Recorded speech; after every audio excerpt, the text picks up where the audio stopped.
31절을 보면, 오늘 본문 31절을 보면 예수님의 여정이 자세하게 기록이 되어 있죠. 두로에서 좀 더 북쪽으로 올라가셨다가 시도는 두로 위에 있습니다.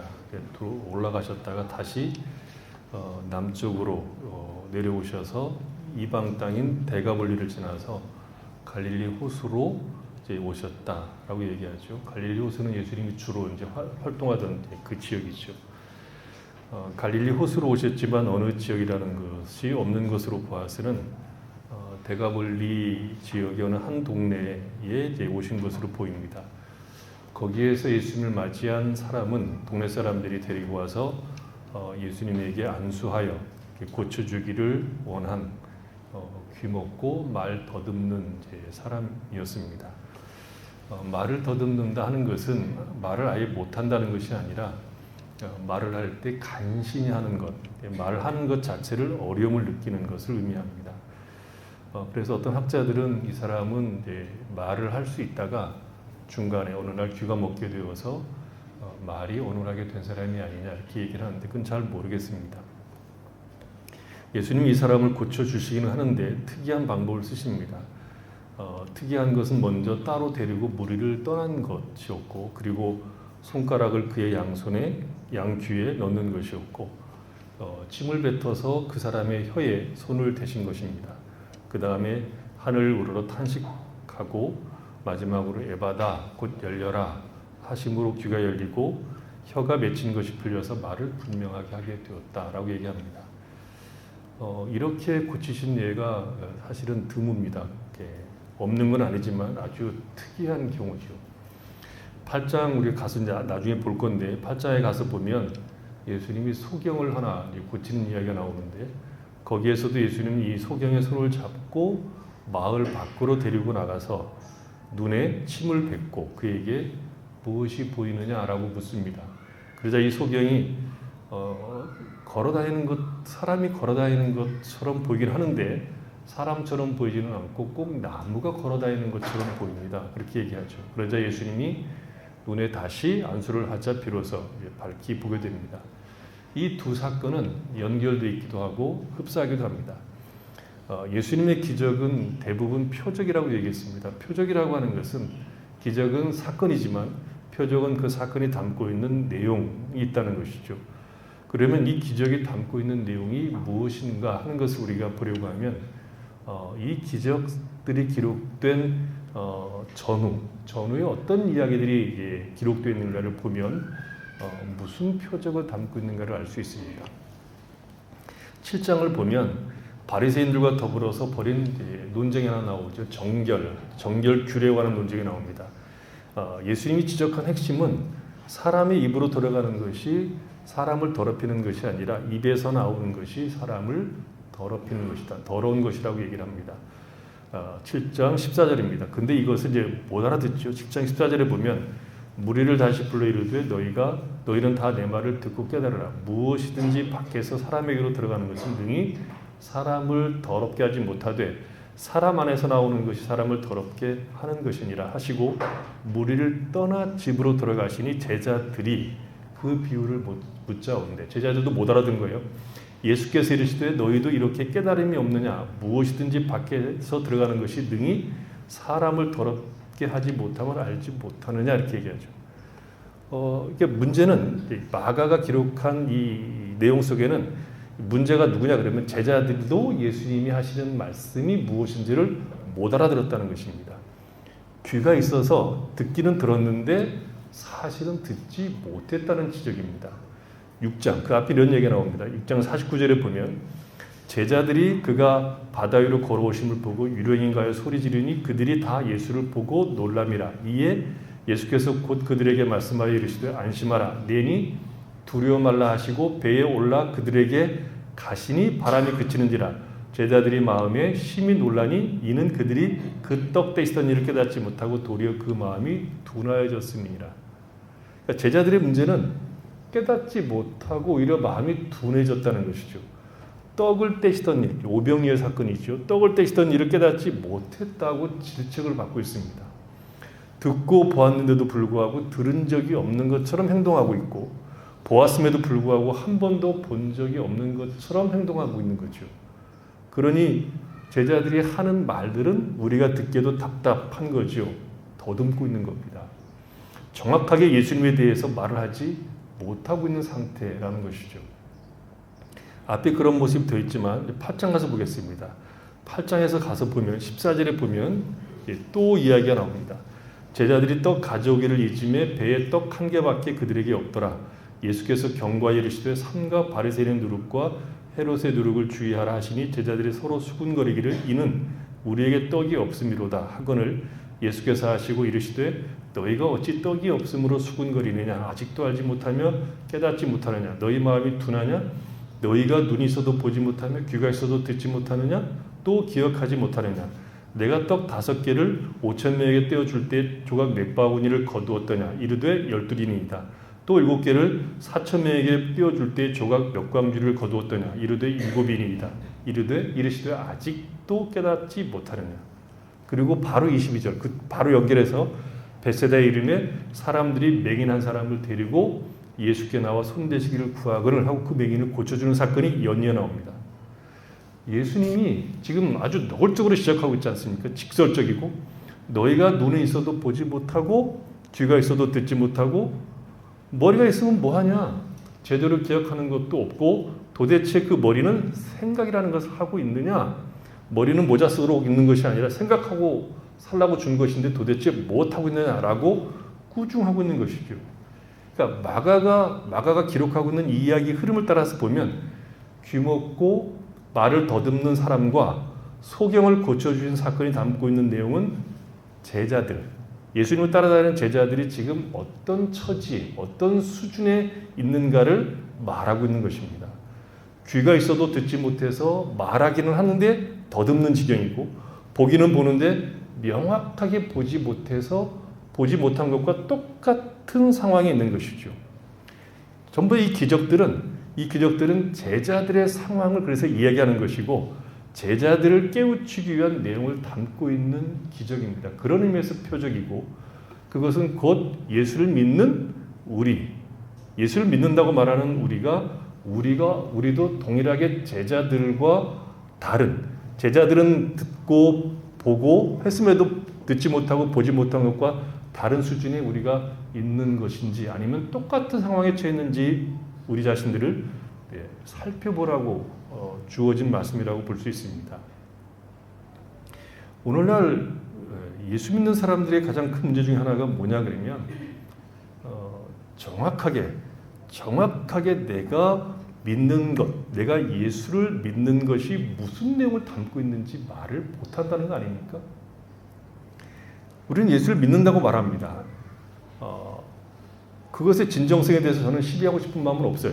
그래서 그렇게 믿는다고 말하는 사람들에게 질문을 던져보고 싶습니다.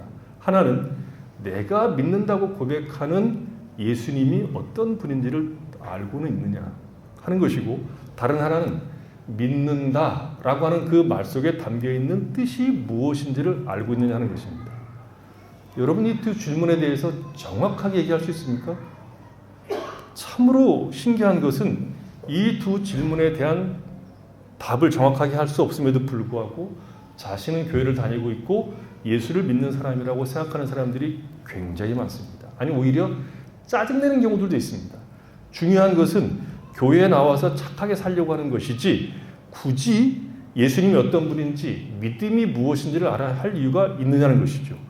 교회는 누구나 와서 편하게 사람도 사귀고 그러는 것이지 굳이 불편하게 예수님을 알아야 하고 믿음이 무엇인지를 알아야 하느냐는 것입니다. 다른 사람보다 선하게 살려고 애쓰는 것으로 충분하지 않느냐. 예수님이 어떤 분이고 믿음이 무엇이냐를 정확하게 알아야 한다는 것, 그런 것들을 너무 지나치게 주장하게 되면 교회 나가는 것이 불편하다는 것이죠. 또 교제에 문제가 생긴다고 말하는 분들도 있습니다. 그리고 그런 주장을 너무 강하게 하면 교회가 하나 되지 못하게 되는 일들도 벌어진다고 얘기하는 것이죠. 그냥 교회는 이렇게 좋은 사람들끼리 모여서 좋은 일을 도모하는 것으로 충분하지 않느냐라고 반문하는 사람들이 의외로 많습니다. 왜 교회까지 와서 세상에서 힘들어 죽겠는데 교회까지 와서 내 돈 내고 또 강의를 듣냐 이거죠. 아닙니다. 내가 예수님을 믿는다고 정직하게 말한다고 하면 내가 믿는 예수님이 어떤 분이고 그 예수님이 무슨 일을 하셨는지 정확히 알아야 됩니다. 그리고 믿는다고 말하는 그 믿음은 무슨 내용을 담고 있는지를 알아야 합니다. 왜 알아야 됩니까? 기독교는 내가 무엇을 하는 것이 아니라 하나님이 우리에게 무엇인가를 하신 것이 기독교입니다.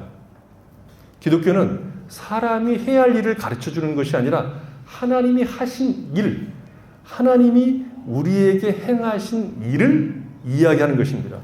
복음이란 내가 해야 할 일, 내가 복을 받기 위해서 구원을 받기 위해서 내가 해야 될 일을 말하는 것이 아니라 하나님이 우리의 구원을 위해서 행하신 일을 복음이라고 말합니다. 그것을 성경이 알려주고 있고 알아야 한다고 말하고 있다는 것입니다. 이스라엘이 망한 이유는 하나님에 대해서 무지했기 때문에 망했다고 말합니다. 열심은 있었으나 참된 지식이 없어서 망했다고 얘기합니다. 부활하신 주님이 자신의 부활의 증거로 야 나를 봐라 그러지 않고 그 두 제자에게 구약 성경을 자세하게 설명하셨다는 것은 우리가 성경을 통해서 하나님과 하나님이 행하신 일, 그리스도 예수께서 행하신 일들을 알아야 한다는 뜻입니다. 오늘날 신자들의 문제는 하나님은 어떤 분이십니까? 그런 것들에 대해서 정확하지 않다는 것에 문제가 있습니다. 하나님은 어떤 분이십니까? 삼위 하나님에 대해서 알고 계십니까? 삼위 하나님에 대해서 정확하게 말할 수 있습니까? 그런 복잡한 것은 목사 니나 알고 목사 일이라고 얘기하고 생각한다고 하면 정말 여러분 그렇게 생각하고 사시고 예수 믿고 교회 나오고 계십니까? 아닙니다. 하나님이 하신 일과 하시는 일과 하실 일에 대해서 알고 계십니까?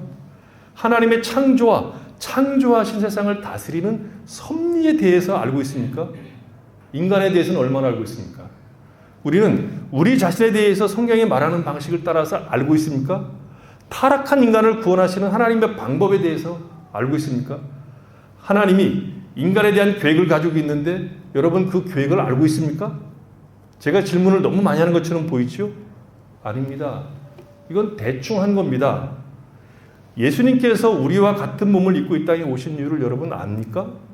예수님은 우리의 구원을 위해서 무슨 일을 하셨는지 알고 계십니까? 그분은 우리의 왕이시며 선지자이시며 제사장인 것을 여러분 알고 있습니까? 그의 고난과 죽음과 부활과 승천과 다시 오심이 갖는 의미와 그 내용을 여러분 충분히 알고 있습니까? 말할 수 있습니까? 중생에 대해서 말할 수 있습니까? 회개와 칭의와 양자됨과 성화와 거룩한 영화에 대해서 여러분 아는 것이 있습니까? 말할 수 있습니까? 그리스도 예수 안에서 우리를 구원하신 그 구원의 영광과 크기와 그 깊이에 대해서 알고 있습니까? 그래서 여러분 놀란 적이 있습니까? 하나님에 대해서 놀란 적이 있습니까? 하나님께서 그리스도 예수 안에서 우리를 구원하시고 교회로 한 몸을 이루게 하셨는데 그 교회가 어떤 곳인지 알고 있습니까? 교회의 영광과 능력에 대해서 알고 있는 것이 무엇이 있습니까? 그러면 예수를 믿는다고 말하는 그 고백 속에 주님이 다시 오신다는 것을 믿고 고백하는 것입니까? 지금 당장 죽으면 이곳보다 더 나은 곳, 이곳과는 비교할 수 없는 영광스러운 천국에서 눈을 뜰 수 있습니까? 나는 지금 이 세상을 나그네처럼 지나가는 자이며 하나님이 볼 때 한낱 먼지에 불과한 인생이지만 이 나그네 길이 끝나면 영광으로 인도되는 것을 믿고 있고 그것을 사모하고 있습니까? 여기 있는 것보다 주님과 함께 있을 것을 더 사모하고 기다립니까? 어느 날 주님이 천사장들의 나팔소리와 함께 다시 오실 것을 여러분 바라보고 있습니까? 다시 오실 주님을 만나기 위해서 오늘 이 한날을 그날을 준비하며 삽니까? 천국에 대해서 아는 바가 있습니까? 하나님과 우리 구주와 성령 하나님께서 행하신 일들과 그 영광에 대해서 여러분 충분히 알고 말할 수 있습니까? 우리는 우리가 믿는 기독교에 대해서 말이 어눌하다는 거죠. 다른 것에 대해서 우리는 결코 말이 어눌하지 않습니다.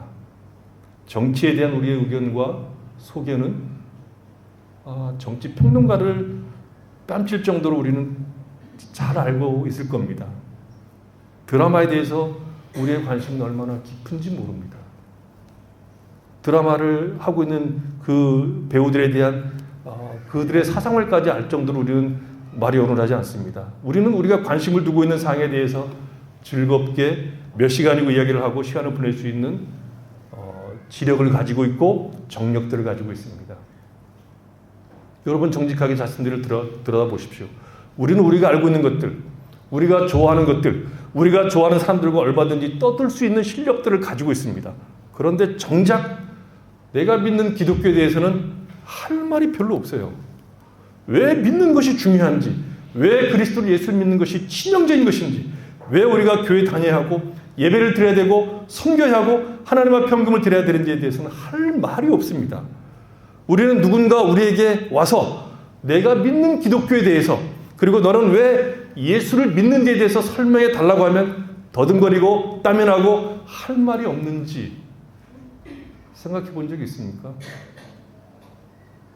다른 얘기는 다 잘하는데 왜 내가 정말 믿는다고 말하는, 내가 정말 사랑한다고 말하는 하나님에 대해서, 기독교 신앙에 대해서는 더듬거립니까?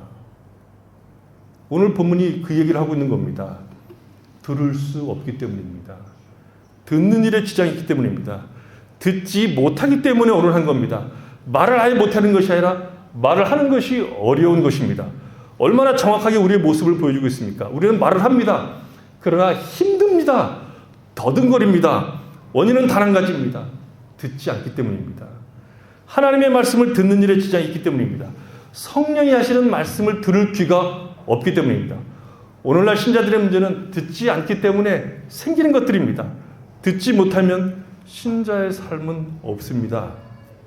모세가 가나안 땅에 들어가기 전에 이스라엘 백성들에게 설교한 것이 신명기인데, 신명기는 모세가 온 힘을 기울여서 자기의 모든 힘을 다 짜서 절규에 가깝게 설교하고 있는 것이 신명기입니다. 모세는 이스라엘 백성들이 어떤 백성들인지 잘 알고 있습니다. 그들이 하나님의 백성들이긴 하지만 그들의 완고함을 알고 있습니다. 얼마나 빠르게, 얼마나 신속하게 하나님을 잊어먹을 종자들인지 잘 알고 있습니다. 이들은 쉽게 자신의 상황을 핑계 삼아 하나님을 등지고 말 것을 알고 있습니다. 그런 이스라엘 백성들에게 모세가 절규하듯이 간곡하게 설교합니다. 이 설교에서 가장 많이 강조하는 것이 뭐냐 그러면, 제발 너희들은 하나님 말씀을 청종하라는 겁니다. 신명기 11장 13절, 내가 오늘 너희에게 명하는 내 명령을 너희가 만일 청종하고 너희 하나님 여호와를 사랑하여 마음을 다하고 뜻을 다하여 섬기면, 13장 4절, 너희는 너희 하나님 여호와를 따르며 그를 경외하며 그의 명령을 지키며 그의 목소리를 청종하며 그를 섬기며 그를 의지하며, 신명기 17장 10절, 그런즉 내 하나님 여호와의 말씀을 청종하여 내가 오늘 내게 명령하는 그 명령과 규례를 행할지니라. 30장 8절, 너는 돌아와 다시 여호와의 말씀을 청종하고 내가 오늘 내게 명령하는 그 모든 명령을 행할 것이다. 대충 뽑은 거거든요. 모세는 알고 있습니다. 이스라엘 백성들의 완악함을.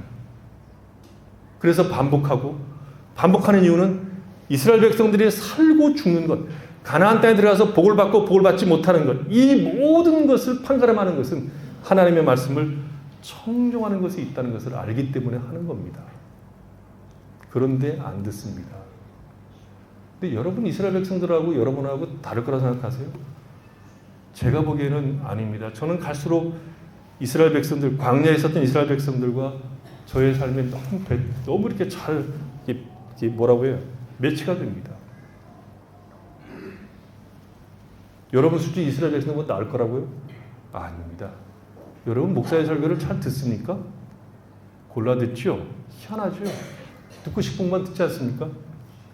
청종과 관련해서 가장 유명한 구절은 사무엘상 15장 21절입니다. 이야 사무엘이 이르되 여호와께서 번제와 다른 제사를 그의 목소리를 청종하는 것을 좋아하시는 같이 좋아하시겠나이까.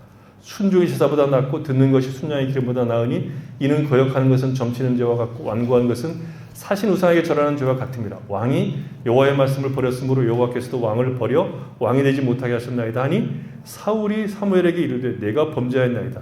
내가 여호와의 명령과 당신의 말씀을 어긴 것은 내가 백성을 두려워하여 그의 말을 청종하였습니다. 사울이 뭐라고 얘기해요? 사울이 이스라엘 백성들의 말을 청종했다고 얘기합니다. 근데 놀라운 것은 모든 예수 믿는 신자들이 자기는 사울이 아닐까라고 생각합니다. 사울보다는 나을 거라고 생각하죠. 전혀 아닙니다. 우리는 사람의 소리를 얼마나 잘 듣습니까? 사울처럼 우리도 사람의 말들을 얼마나 잘 듣습니까? 말씀은 잘 안 들어도 사람들의 말은 너무 잘 듣습니다.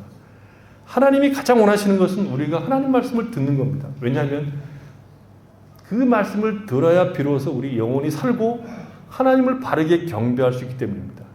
기독교 신앙에 대한 진리를 바르게 하는 것이 중요한 이유는 그것이 우리의 살고 죽음, 서고 넘어짐의 기준이고 하나님을 참되게 바르게 경배하는 유일한 길이기 때문에 그렇습니다.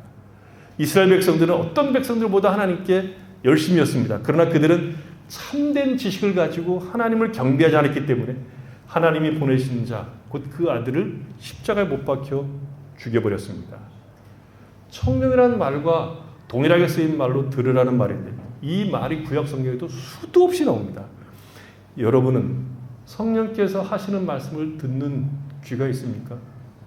예수님께서 하신 말씀이 여러분 귀에 들립니까?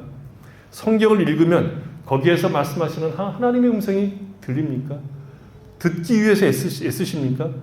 듣지 않기 때문에 우리는 우리가 믿는 기독교가 가진 영광, 그 풍성함과 복됨에 대해서 할 말이 없는, 말을 하지 못하는 이상한 신자들이 되었습니다.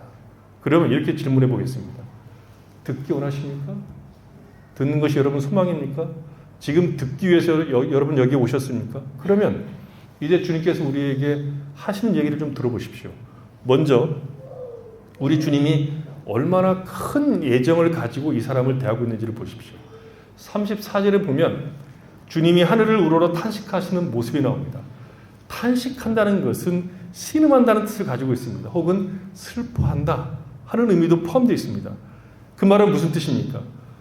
주님께서 탄식한다는 것은 어떤 의미입니까?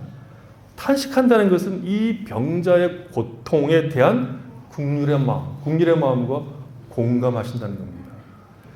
들어야 하는 자들이 듣지 못하는 것에 대해서 주님이 불쌍히 여기시는 겁니다. 주님은 우리가 듣기를 누구보다도 더 원하십니다. 주님은 우리가 듣는 것을 간절히 바라고 계십니다. 우리가 듣지 못하는 것에 대해서 주님은 탄식하고 계십니다. 주님은 내가 듣기를 원하는 것보다 더한 마음으로 우리가 듣기를 원하십니다. 주님은 우리가 성령께서 하시는 말씀을 들을 귀가 있기를 원하십니다. 계시록 2장과 3장을 보면 7교회에 보내는 편지가 나오는데 그 편지 말미에 항상 귀 있는 자는 성령이 교회들에게 하시는 말씀을 들을지어다 이렇게 나옵니다. 들으면 좋고 안 들으면 말고 그런 뜻이 아닙니다. 반드시 성령이 교회들에게 하시는 말씀을 청중하기를 열망하는 마음입니다. 주님은 우리가 주의 말씀을 간절한 마음을 가지고 듣는 것을 좋아하십니다. 여러분 잘 알고 있는 것처럼 마르다와 마리아 그 얘기지 않습니까? 우리가 주의 말씀을 들을 때 주님은 기뻐하시고 은혜를 베푸십니다. 듣지 못하는 자들을 향한 주님은 탄식하는 마음으로 그들을 불쌍히 여기십니다. 그냥 기도하는 것이 아니라 탄식하십니다. 우리 구주께서 우리가 듣기를 간절히 원하신다는 것을 알면 우리가 가만히 있을 수가 없겠지요. 우리가 말이 온울해서 기독교 신앙에 대해서 우리가 믿고 있는 이 기독교의 영광스러운 내용에 대해서 더듬는 것에 대해서 우리가 고치고 싶어 할 때 주님은 우리를 고쳐주십니다. 탄식하시며 우리를 고쳐주시기를 원하신다는 거죠. 이 주님의 마음을 우리가 안다면 우리는 간절한 마음으로 우리가 듣기를 사모하게 될 겁니다. 또한 치료하는 과정에서 이것을 우리가 또 볼 수 있습니다. 먼저 주님은 이 듣지 못하고 말을 더듬는 사람을 따로 데리고 무리를 떠나신 것을 볼 수 있습니다. 이 예외적이라고 얘기했죠. 주님은 이 사람을 치료할 때 무리로부터 떨어져 나왔습니다. 그런 적이 거의 없어요. 주님은 이 사람을 고쳐서 듣게 하시고 말하게 하실 겁니다. 그럼에도 불구하고 무리를 떠나서 따로 데려가신 이유가 뭘까요? 이 치료에는 제자들을 향한 목적이 있기 때문입니다. 제자들은 이미 앞에서 입으로 들어가는 것이 사람을 더럽게 하지 못하고 오히려 사람 안에서 나오는 것이 사람을 더럽힌다는 말씀을 무슨 뜻인지 알아듣지 못했습니다. 귀가 있으나 듣지 못했습니다. 지금 주님 앞에 나와 있는 이 귀먹고 말 더듬는 병자는 제자들의 상태를 지금 우리에게 말해주고 있는 것입니다. 그래서 주님은 이 병자를 고칠 때 무리를 떠난 겁니다. 제자들에게 따로 특별하게 가르치듯이, 제자들을 분리해서 가르치듯이 이 병자를 따로 데리고 간 겁니다. 그것을 다르게 표현하면 듣는 것은 우리 각자에게 허락된 몫이라고 볼 수 있습니다. 성령께서 교회들에게 하시는 말씀을 듣는 것은 교회, 곧 우리 각자가 알아듣기를 원한다는 뜻입니다. 누구를 통해서 듣는 것이 아니라 주님을 통해서 직접 듣기를 원하는 겁니다. 여러분, 목사가 설교할 때 그 목사의 말이 주님의 말로 들릴 때는 주님께서 여러분들에게 직접 말씀하시는 것과 같습니다. 그런 차원에서 직접이라고 얘기하는 겁니다. 그래서 주님은 이 병자를 따로 데리고 가서 고쳐주신 것입니다. 이런 해석은 몹시 비약적이지만 저는 그렇게 하고 싶습니다. 우리는 우리 주님의 말씀을 듣기 위해서 얼마나 무리를 떠납니까? 주님과 단둘이 있기를 위해서 얼마나 많은 시간들을 드리고 계십니까? 주님은 우리 각자가 각 개인으로 단독으로 주님과 마주하기를 원하십니다. 우리가 우리를 둘러싸고 있는 많은 번잡한 일들과 사람들로부터 따로 떨어져서 주님과 함께 시간을 보내는 것을 주님은 원하십니다. 주님께서 우리에게 말씀하시는 것을 듣고자 하는 자들은 당연히 조용히 그리고 은밀히 그리고 오직 주님과 나만의 시간을 갖는 것을 좋아합니다. 우리의 귀는 세상을 향해서 너무 많이 열려 있습니다. 우리는 온갖 이야기들, 온갖 소식을 듣는 일에 너무 분주하고 너무 충분히 듣고 있습니다. 그런 소리만 들으면 우리는 정작 들어야 할 소리를 못 듣게 됩니다. 이 세상에서 우리가 들어야 되는 가장 중요한 소리는 주께서 우리에게 말씀하시는 소리입니다. 그것보다 더 중요한 것이 없습니다. 주님은 우리에게 그의 말씀을 들려주시기를 기뻐하십니다. 우리가 그 말씀을 듣기를 간절히 원하십니다. 그래서 주님은 우리를 부르십니다.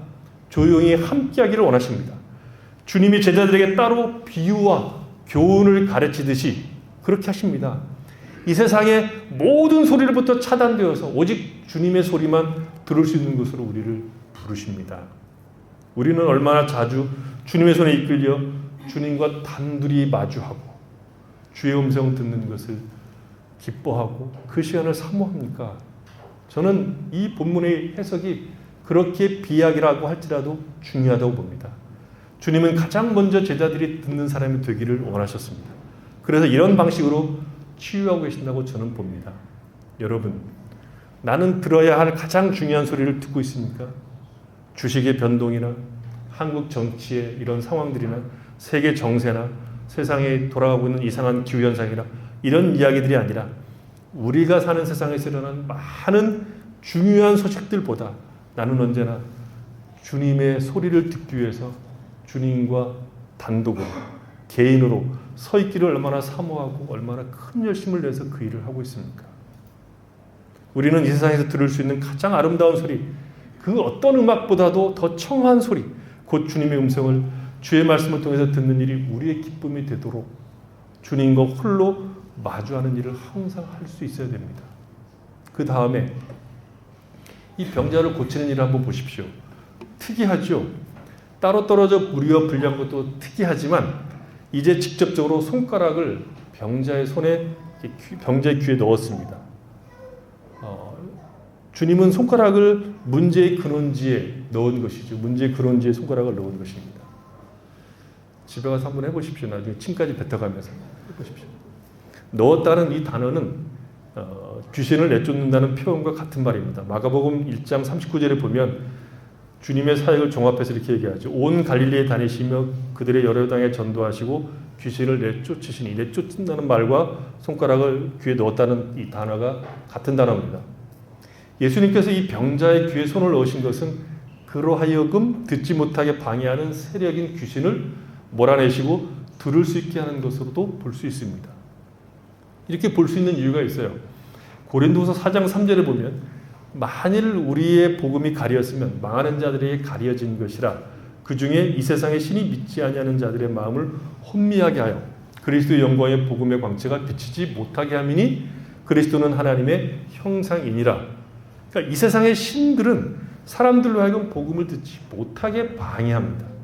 사람들은 자신이 똑똑해서 이성적이어서 과학적이어서 현대인이어서 복음을 안 믿는다고 생각하지만 성경은 그들로 하여금 참된 복음을 듣지 못하게 하는 세력이 있다고 얘기합니다. 신자들도 말씀이 들리지 않을 경우에는 이 방해자가 있다는 것을 인식할 필요가 있습니다. 마귀는 불신자가 복음을 듣지 못하게 방해하는 것만큼이나 신자가 진리의 말씀을 듣는 일에 힘을 기울이지 못하도록 방해합니다. 말씀이 가장 중요하고 말씀이 가장 재밌어야 되는데 더 중요한 것들이 있는 것처럼 우리의 사고와 시각을 분산시킵니다.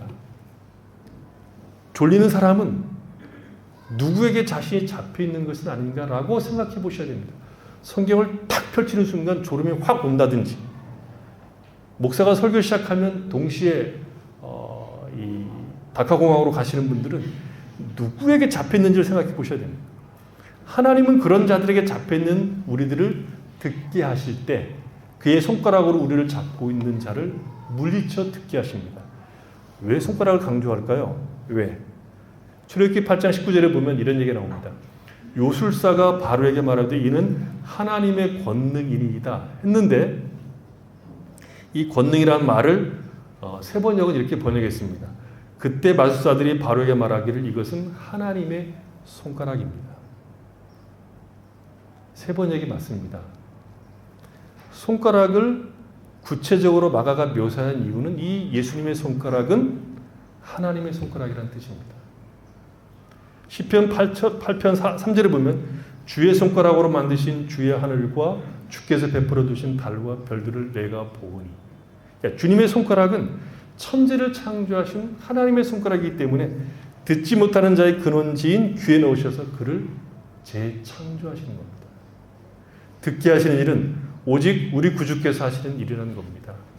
듣지 못하는 자들을 듣게 하시는 분은 우리 주님의 창조의 손가락입니다. 주님의 손가락은 하늘과 땅을 지으신 창조주의 손가락입니다. 주님은 그 손가락을 듣지 못하는 우리의 근원지에 넣으셔서 근본적으로 치유하십니다. 새롭게 창조하십니다. 들을 귀가 있도록. 그 다음에 더 어려운 것은 침을 뱉어 그의 혀에 손을 대신 겁니다. 유대인들에게 이 침은 감염력이 있다고 믿었어요. 그러니까 감염력이라고 하는 것은 부정하게 한다는 것이죠. 그러니까 주님은 앞에서 사람을 부정하게 하는 것은 외부에 있지 않다고 그러셨습니다. 더구나 주님은 부정한 자들과 신체 접촉을 통해서 치유하셨습니다. 부정한 자가 주님을 만짐으로 주님이 부정해진 것이 아니라 오히려 주님의 정결함이 주님을 만진 자들에게 전달되어서 부정한 자들이 정결하게 되었습니다. 사람들은 침이 부정하다고 생각했지만 오히려 주님은 그 부정하다고 생각하는 침을 손에 뱉으시고 그 사람의 혀에 대신 것은 순전히 의도적입니다. 부정한 침이 주님에 의해서 사용될 때는 감염되는 것이 아니라 치료의 매체가 된다는 것입니다. 주님의 침은 오히려 상대방을 정결로 인도하는 도구라는 겁니다. 지금 이 병자, 귀먹고 말을 더듬는 자는 정결법상으로 보면 부정한 자입니다. 이런 사람들은 공동체 안에 들어올 수가 없는 사람입니다. 그러나 주님은 그런 부정한 자를 자신의 침을 통해서 정결케 하십니다. 정결해지는 것은 유대인들이 알고 있는 정결법을 통해서가 아니라 주님과 접촉하는 것을 통해서만 이루어지는 일이라는 것입니다. 결국 귀에 손가락을 대고 손에 침을 뱉어 혀에 댄 것은 이 병자가 안고 있는 부정의 근원지를 치유하는 능력이고 동시에 주님의 정결을 부정한 자에게 전달하는 방식이라는 겁니다. 말하자면 우리가 듣고 말을 바르게 할 수 있는 것은 우리 구주께서 우리를 고쳐주심으로 가능하다는 뜻입니다. 우리의 귀가 열리고 주님께서 우리의 혀를 만져주실 때 비로소 우리는 듣고 바른 말을 할 수 있습니다. 그래서 우리는 주님께 에바다라고 요청할 수 있습니다.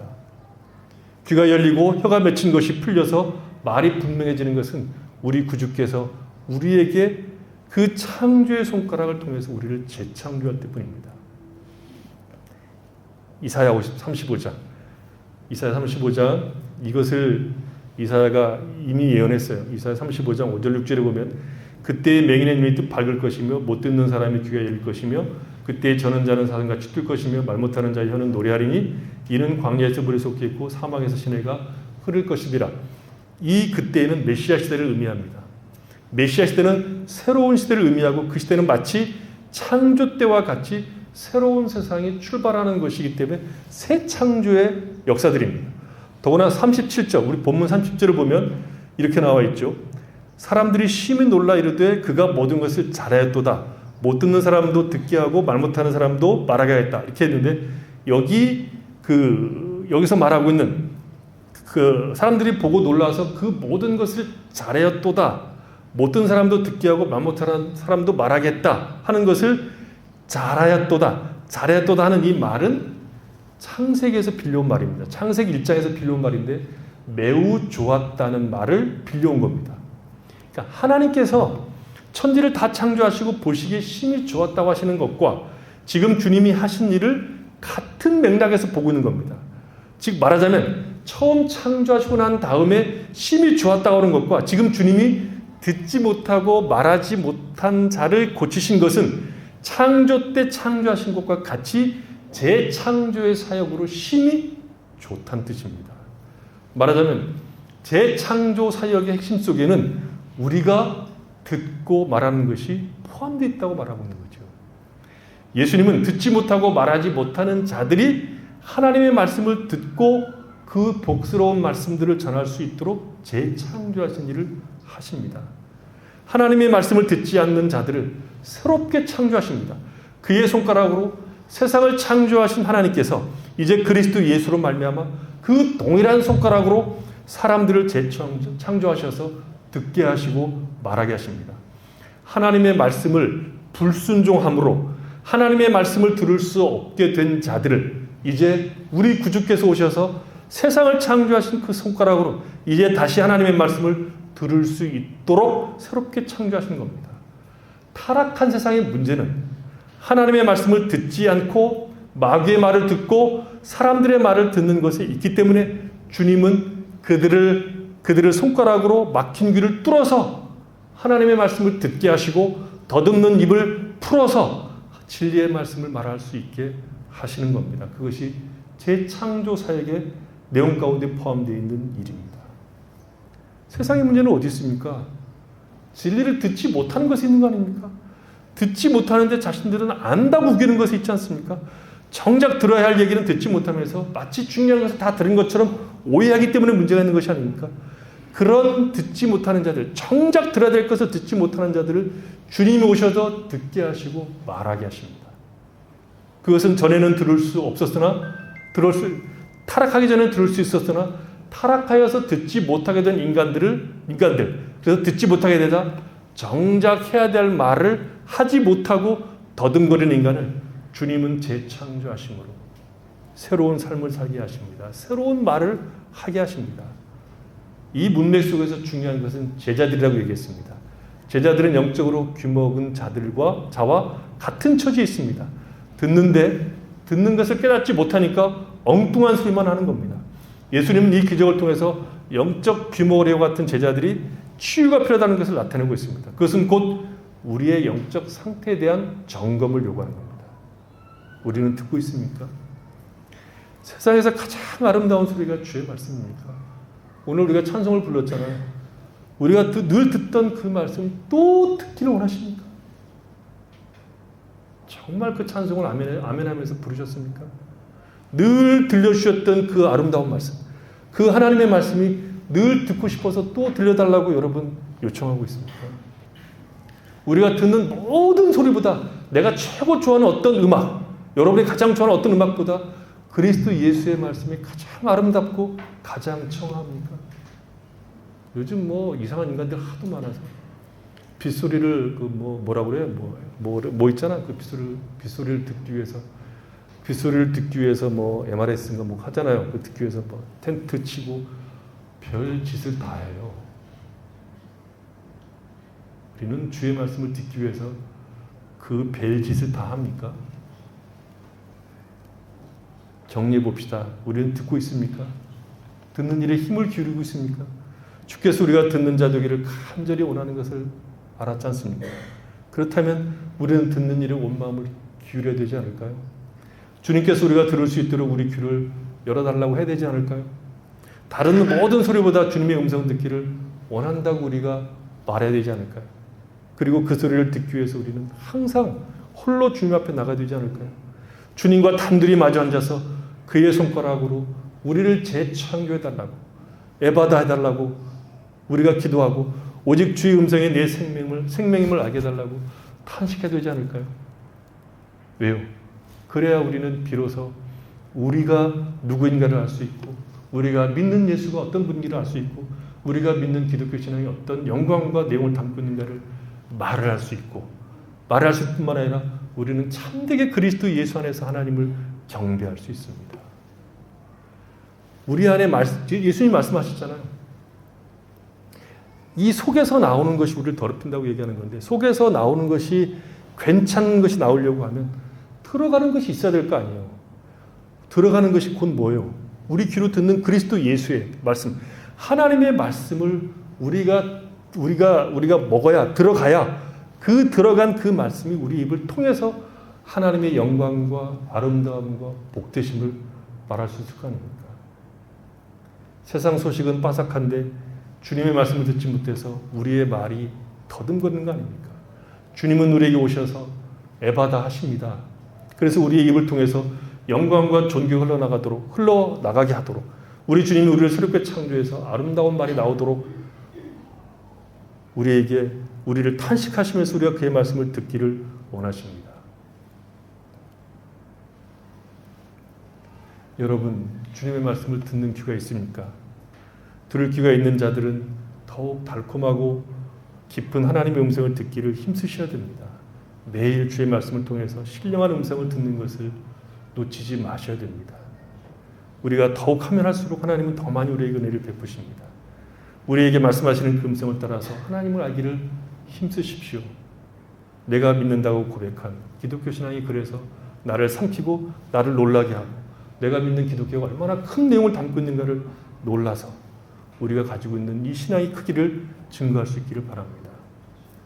우리가 아직 들리지 않습니까? 그러면 기도하셔야 됩니다. 기도하셔야 됩니다. 들리지 않는 사람들은 들을 귀가 있도록 기도하셔야 됩니다. 하나님, 나에게 에바다의 역사가 나타나도록, 내가 주의 말씀을 들을 수 있는 귀가 있도록 여러분 탄식하시면서 기도하시고, 여러분 매일매일 하나님의 말씀, 성경을 펼쳐놓고 기도하십시오. 하나님, 내가 여기서 하나님 음성을 듣기를 원합니다. 말씀하시옵소서. 내 귀를 열어주십시오. 라고 기도하면서 주의 말씀을 묵상하십시오. 그런 자들에게 말씀하실 겁니다. 하나님께서 우리 각자에게 하나님의 말씀을 들을 수 있는 귀를 만드셔서 듣게 하시고, 그 말씀으로 인해서 우리 인생이 살고 풍성해지는 삶을 만들어 가실 겁니다. 오늘 이 사건은 단순히 병자를 고친 사건이 아니라 제자들을 위한 것이고 우리를 위한 사건으로 표적으로 되어 있다는 것을 꼭 기억하시고, 우리가 주의 말씀을 듣고 있는 사람들은 그 말씀을 매일매일 더 많이 듣도록 힘쓰시고, 듣는 건지 안 듣는 건지 들리는 건지 가물가물한 사람들은 안 들리는 겁니다. 그런 사람들은 기도하십시오. 왜요? 주님이 우리에게 손가락을 넣으시고 침을 뱉어서 말씀하실 겁니다. 에바다 하실 겁니다. 그리고 열려서 하나님 말씀을 통해서 우리는 생명을 얻게 되고 더 풍성히 얻게 되고 신자로 사는 영광이 무엇인지를 확인하게 될 겁니다.